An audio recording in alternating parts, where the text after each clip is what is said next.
I do research, a decent amount of research. I focus on Post cereal and Jello. And over the last 6 or 7 years, a lot of effort in 1962 Jellos.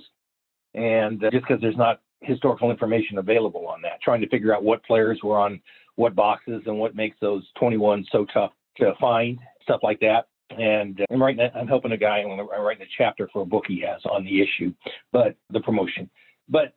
And I'm going back 15, 20 years ago, okay? And in your price guides, and I will say I certainly haven't seen them in a few years because I got rid of all my tops and everything other than Post and Jello and a few oddballs.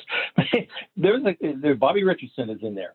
And all of a sudden in your price guides 15, 20 years ago, he jumps up to by far the most expensive card, which is a lot of us know he's not the toughest or nor the most expensive card. And not that you would know today, but I've always wondered how that possibly could have happened. He's certainly a tough card in the top 21, but he was a double print. He was printed on 2 boxes, and there's not, and a lot of others were too.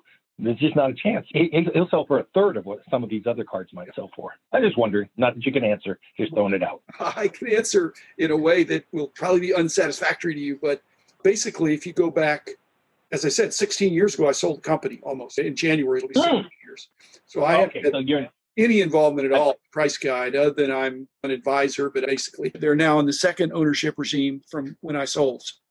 Gotcha. And some of the same guys are there, but a lot of turnover. So if it happened in the last 16 years, that wasn't me. I don't know. And then if you go back 24 years is when I had my heart attack.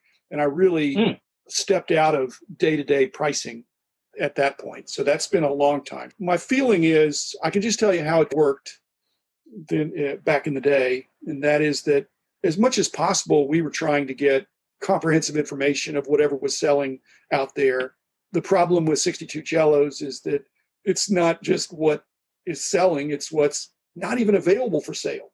And so the scarce ones rarely even come up, the really tough ones. Absolutely. So the problem we would have in certain years, and probably this is more impacting of the regimes after me that didn't have my long collecting history and experience because I retired. But when you get one report on sets like that, where the difficult cards are so infrequently traded, I believe the guys could have been in a situation where they had a notable sale on Bobby Richardson, but not on the other guys.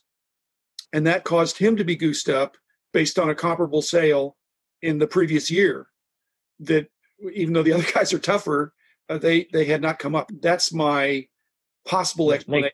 Again, I wasn't there. Tons of sense.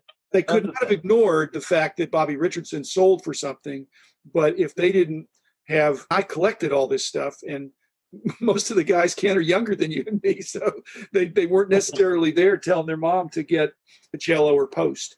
So I think it's difficult doing a price guide especially for the Jellos, that they're just so infrequently traded, and you can't just do it needs to have, as you said, it needs a book unto itself, not just one page out of a 1,000-page almanac. My feeling is, as I told Rick Johnson, is that I think 62 Jello snuck up on people. As a kid, I really wasn't aware of 60 Posts, the big ones. They popped up, and they weren't illegitimate, but they were big and they were beautiful. But I remember seeing them, but I don't remember thinking those would be part of my card collection because they weren't 2.5 by 3.5.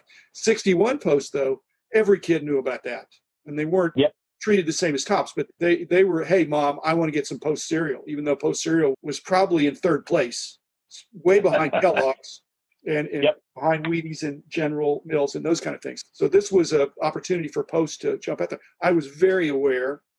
I remember getting the Post 10s with talking my mom into that, which then you got these 10 little boxes of cereal that some of them are no good, all that stuff. Anyway, so I remember that. Now, 62 Jello's made, but was by the same General Foods or whatever, the same company owned both. And so they piggybacked on the Post license. But as a kid, I just don't remember any buzz about 62 Jello. By 63, kids knew, hey, now we know that's coming. And they were very similar, different scarcities than the 63 Post. But that's what I was telling you. Where'd you grow up? In the Midwest. I lived I was in Wheeling, West Virginia, very close to Pittsburgh, back in 60, 61, 62, 63. Then I moved to Texas.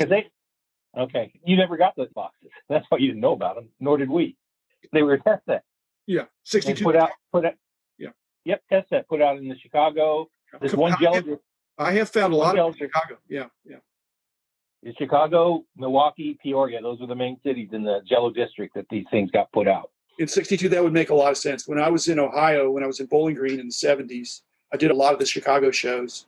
And you would occasionally I bought collections over there, and they would have 62 Jellos.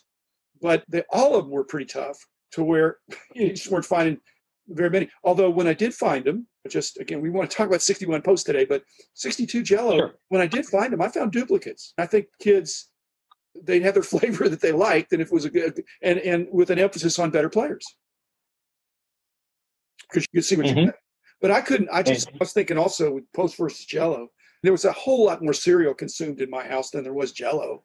I had 3 sisters and a brother, but we weren't having Jello every day, but we were having cereal every day. So again, a reason why the Jellos, and like I said, 62, that would explain a lot if they were strictly a test issue. And I'm trying to figure out how could the test be that successful that they would do it in 63 nationwide when 62, or maybe it's just. I think they were just seeing, did it improve their product sales? Yeah. But they're clearly testing product. I mean, I'll tell you one more thing then. When you said you could find the star players much easier than you could necessarily the more common players, what Jello did back in 62 is everybody was on a Jello box. Some of them on less popular, but they also put them on their pudding boxes. Yeah. And while there were some common players, pretty much every star made a pudding box. Guess what? I know in our house we ate more pudding than Jello, right? Yeah, pudding. Yeah, and that's why you would see more of the stars when you were buying them back then. They came off pudding boxes, and you can tell which is which. But I'm sure that's what was happening.